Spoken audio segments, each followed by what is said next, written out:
Okay, so editor suggest font size. Font size for the suggest widget. When set to 0, the value of editor font size is used instead.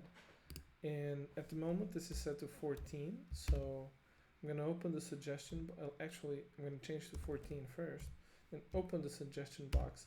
And now I'm going to save. And you see that the text size did not change, which means that it's set to 14. Now, I do like this text to be a little bit smaller than the text on the editor itself. So I'm gonna decrease this size. I guess 12 is fine. 10 is too small. Yeah, I'm gonna leave this one as 12.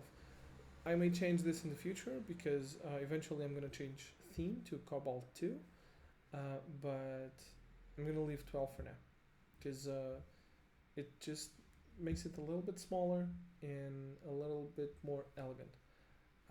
Hopefully I can change this thing too.